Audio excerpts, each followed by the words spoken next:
Nyakorom gajuang bangwechegi manyien wadhing'yo kaka chenro go haina owinjo bed ni bedo ntiere ywak mosegol gi jo Kenya kaito bende ntiere dwaro mar obila duto wadhi bedo gode twak makamano. Wang'yo mago mag siasa duond bura mar ODM omako chung' motegno ni ok gibi bedo gi pogruok kata nade kendo giramo ni gichopo yiero maduong' gi duol achiel manako ogai machon Raila Amolo Odinga noweyogi.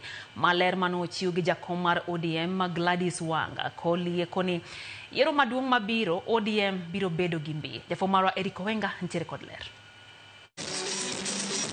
Bang' nenore kama apaka motegno goyo duond bura mar ODM ahinya to tok lal mar ogai margi machon migosi Raila Odinga, jakom mar duond burano Gladys Wanga nokoko mar chiwo ler ewi duond burano.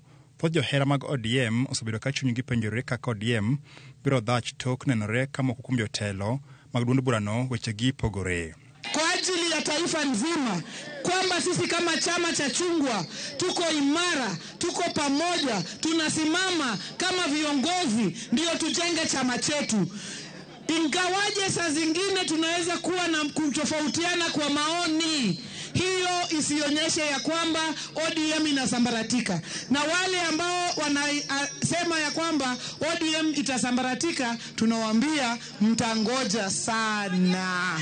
Wanga olero ni kaka duond bura mar ODM onge gima biro baro gi diere kendo gin kod geno ni biro bedo kod mbi mapek mondo ne yiero maduong' ma higa 2027. Adwa kwau kanitie samane wadware ni mondo ODM onenre ka gima en chama mantie en sani.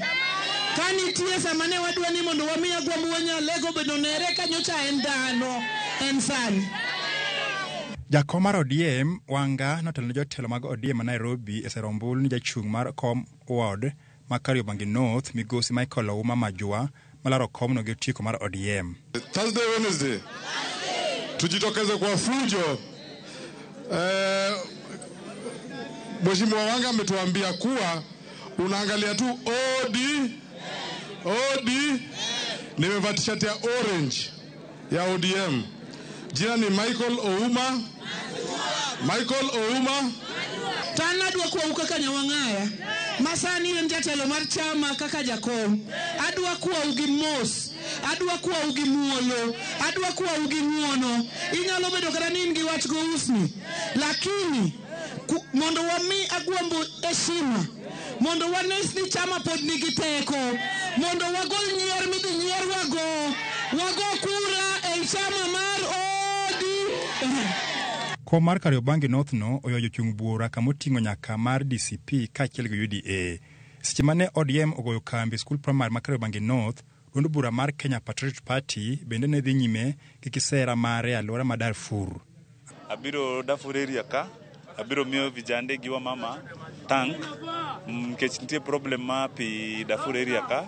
So negibiro bagi ng'isa problem magi ba already ase solve problem magi achiel. Ase kelo nigi pi maler and all the time. ODM ramo ni gibiro dhi nyime gi bede sirikal mar broad base kendo onge ng'iyo chien. Tuko kwa broad base government, hapo ndio baba alituacha ama kutuacha. Nataka mweke kama ni broad base, tuone hapa. Ni broad base. Sasa wengine wale mawaziri wetu wako kwa broad base, wasikuwe na wasiwasi, wafanye kazi, waandike vijana wa chama, waandike wamama wa chama. What we want to see is us doing what the right thing Baba would have wished us to do.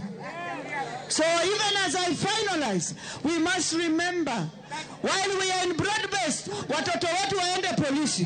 While we are in broad-based, wapate kazi zingine. That is what Baba wanted. That was why he gave 5 ministers wakae huko. Sine ukweli? Kata kamano, duond bura mar ODM okone jod bura mar UDA mondo kik donjre kod weche mag yiero madundogi kendo jopiny omi thuolo mar yiero jotelo magidwaro giwegi. Eric Owenga, Ramogi TV, Nairobi. Jopuonjre mag grade mar 10 chako donjo e skunde mag sekondar chakre tarik 12 dwe mar achiel higa manyien. Ma oyang kod jagoro mong'ere migawo mar somo Professor Julius Bitok.